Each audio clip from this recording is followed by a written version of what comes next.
waaw Ababacar Mboup de kenn la ci sénégalais yi Kébémer la juddoo fa laa jànge itam fa laa jànge alxuraan fa laa jànge sama cursus tamit ci wàllu français muy école bi fi nekk it fa laa ko defee ba ni ma amee sama brevet jóge fa soog a ñëw Dakar yeggale fi sama njàng jaaree lycée Limamoulaye gëstukat laa nag boobu ba léegi xam naa ni am njàng moom du loo xam ni dafay am yamu dayo ba tax na waxtu ne bu ma xëyee ci am njàng ci laa nekk li ma gën a jàpp te jàpp ko it mooy ku xamagul la te ku xamagul it xam ne xamagoo danga war a nekk ci yoonu jéem a xami moo tax waxtu ci nekk ci gëstu lañu nekk doon nañ koo xam nit danañ am ay yëngatu ci fànn yu bari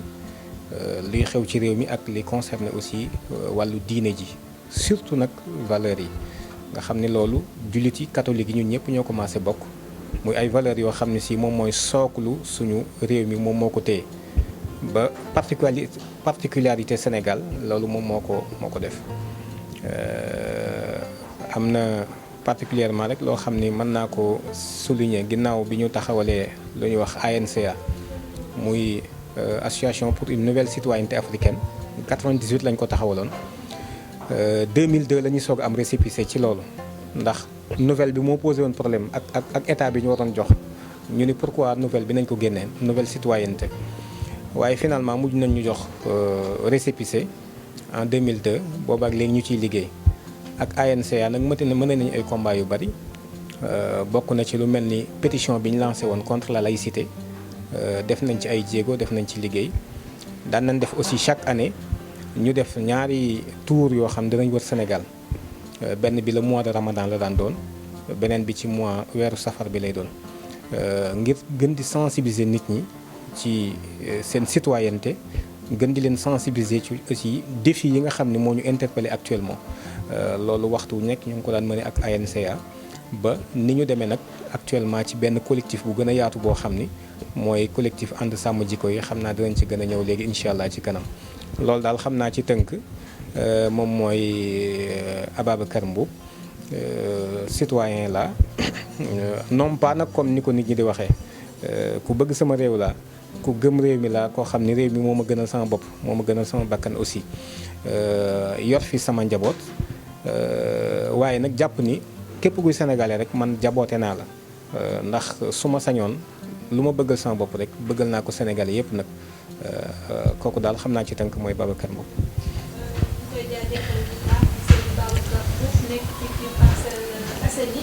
ba léegi rek sànq ci ca wax maa ngi dégg nga wax affaire de laïcité bi nekk entre jullit yi ak catholique yi est-ce que mën nga ñu ñëwaatal ci point boobu noonu ak lan mooy importance su laïcité boobu noonu. waaw jërëjëf xam nga laïcité nag concept boo xam ni mën na ko jekk mosuma ci ànd dans la mesure où c'est un concept importé maanaam laïcité moom képp ku ko xam baat bi yaa ngi ko jëlee France. alors France li tax mu jëlee ko déjà du point de vue historique laïcité ñaari baat la laïque ak cité cité mooy dëkk donc soxlawul ñu ci sore laïque nag mi ngi bàyyi ko ci église bi dafa am ci organisation bu fa am dafa am ay des laïcs am ñoo xam nag mooy le clergé bi mooy sëriñ si mooy ñi nga xam ne ñooy waaraate par dimanche nga xam ni abbé yi ci lañ bokk ak yooyu mais laïcs yi nag mooy ñi nga xam ne ñoom la ñuy waar mooy taalibe yi donc ba tey jii boo demee Ndakaaru laajte ci église bi daan la wax kan mooy njiitu laïc yi ci catholique yi ak kan mooy njiitu église bi ba léegi loolu mi ngi am baatu laïc kon ci église catholique la bàyyi ko loolu à l'édit de 325 ci la baat bi génne woon alors bi franc-maçon yi di xeex église nag nga xam ni laïcité xeex église catholique moo ko taxoon a jóg bi ñuy xeex église catholique ci lañ leen abbe baat bi ngir ñaawal leen jël baatu laïque bi boole kook cité mi penc mi daal di muy laïcité alors ñu def la révolution en France en 1789 wax ak buur bi ni ko léegi nag daal say pouvoir dafa bari dafa yaatu léegi li mën a nekk mooy da nga dañuy sédd ci sa cër ci pouvoir yi nga yor loolu moo waral bi ñu ko tenté expérience boobu muy la monarchie absolue ñu wàññi ko léegi 3 ans lañ ko def en France 1789 90 91 ci 92 ñu jàpp buur ba rey ko France ñoom ñooy ñi njëkk mas a def révolution rey seen buur alors bi ñu ko reyee daal di dem nag ci beneen fànnu organisation nga xam ni buur amatul léegi ñu teg li république 1794 ba 1799 république boobu daanu contre révolution bi di 48 ans après la deuxième république dikk bi mu ñëwee cette fois-ci mu am 4 ans daanuwaat